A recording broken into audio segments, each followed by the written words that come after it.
No meu último vídeo, eu falei a respeito dos vieses cognitivos. Eu falei a respeito do que eles são, qual é o conceito de viés cognitivo. Nesse vídeo, eu vou falar sobre um viés cognitivo em específico, que é o viés do sobrevivente. O viés do sobrevivente é um erro de lógica que consiste em avaliar o quão rigoroso é um processo de seleção e quais são os atributos necessários para passar por esse processo de seleção, levando em conta apenas aqueles que conseguiram passar pelo processo e serem bem-sucedidos.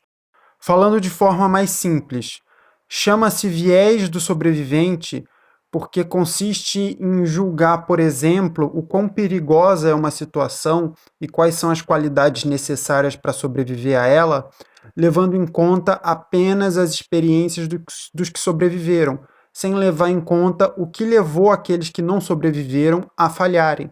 Por exemplo, na Primeira Guerra Mundial, quando os capacetes começaram a ser utilizados, o número de lesões na cabeça aumentou muito, muito, muito mesmo, várias vezes mais. Aí os exércitos começaram a se perguntar por que isso estava acontecendo, afinal os capacetes deveriam proteger a cabeça dos soldados. E no fim das contas se percebeu que de fato os capacetes protegiam a cabeça dos soldados. Não fosse os capacetes, grande parte daquelas lesões teriam sido baixas, teriam sido fatais. Olhar a eficácia dos capacetes em proteger os soldados, prestando atenção apenas naqueles soldados que haviam sobrevivido, levava a uma visão equivocada da realidade.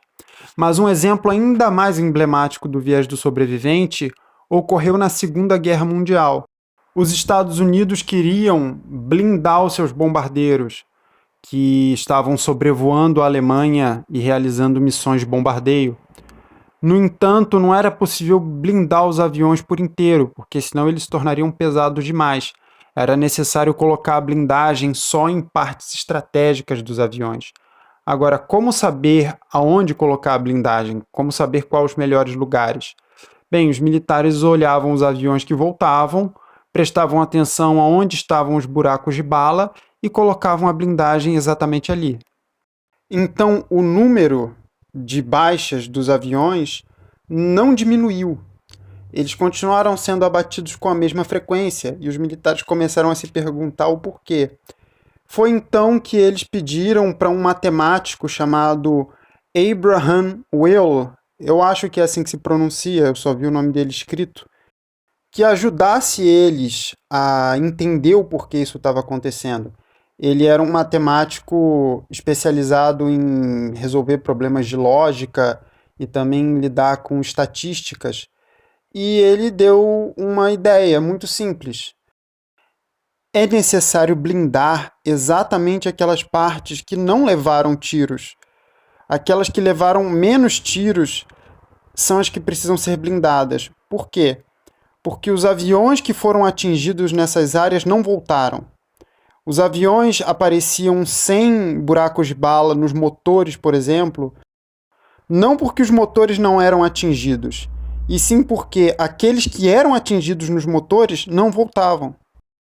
As partes que eram atingidas nos aviões que voltavam eram exatamente aquelas que podiam ser atingidas sem que os aviões fossem abatidos.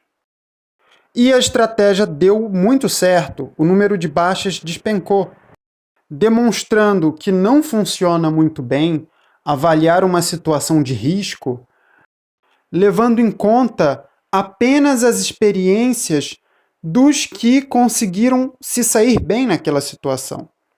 É necessário entender também as experiências dos que falharam e do porquê eles falharam.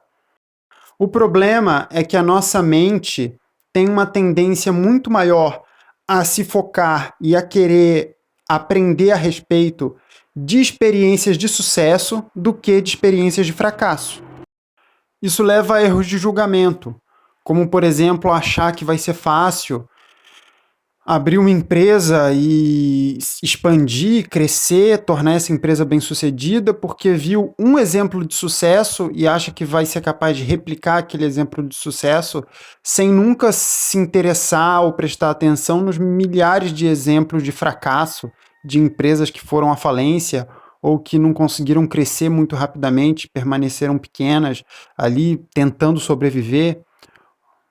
Ou então achar que é fácil ganhar dinheiro com investimentos, porque determinado sujeito conseguiu investir na bolsa e com um capital relativamente pequeno se tornou extremamente rico, sem levar em consideração que a imensa maioria das pessoas que investe na bolsa de valores, que investe em ações, não vai ter um grande retorno que mude a vida delas. Muitas vão inclusive perder dinheiro, mas o sujeito ele sempre acha que ele vai ser o exemplo de sucesso.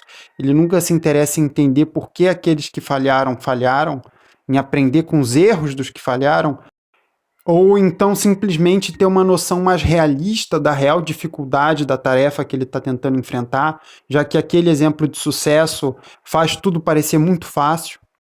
Outro exemplo é achar que no passado não haviam tantas doenças, que a vida era melhor, porque pessoa X ou Y nasceu no início do século e teve uma vida longa e viveu saudável, e por isso ter a ilusão de que no passado as pessoas eram mais saudáveis sem precisar de medicina, sem precisar de remédios, sendo que essa pessoa que vê o mundo dessa forma geralmente desconsidera todas aquelas pessoas que simplesmente morreram, que não sobreviveram, que morreram jovens.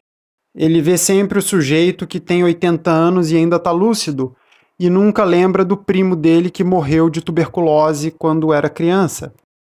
E um exemplo que eu acho que se enquadra no viés do sobrevivente, não tenho certeza, mas eu acho que se enquadra, é o de quem assiste filmes onde o mundo foi destruído, onde houve uma guerra nuclear, ou onde houve uma catástrofe climática, um apocalipse zumbi, e acha que se isso acontecesse seria um dos sobreviventes. Porque a gente acompanha o filme pelos olhos dos sobreviventes e muitas vezes tem a ilusão de que estaria entre eles, de que sobreviveria caso isso acontecesse, quando o mais provável é que não. O mais provável é que você estivesse entre a imensa maioria das pessoas que morreu. Eu pensava isso quando eu era mais jovem, mas aí a gente envelhece mais um pouco e começa a ter uma visão um pouco mais lúcida da realidade, um pouco mais pé no chão, mais realista. Você começa a ter uma visão mais realista de quais são as suas chances de verdade.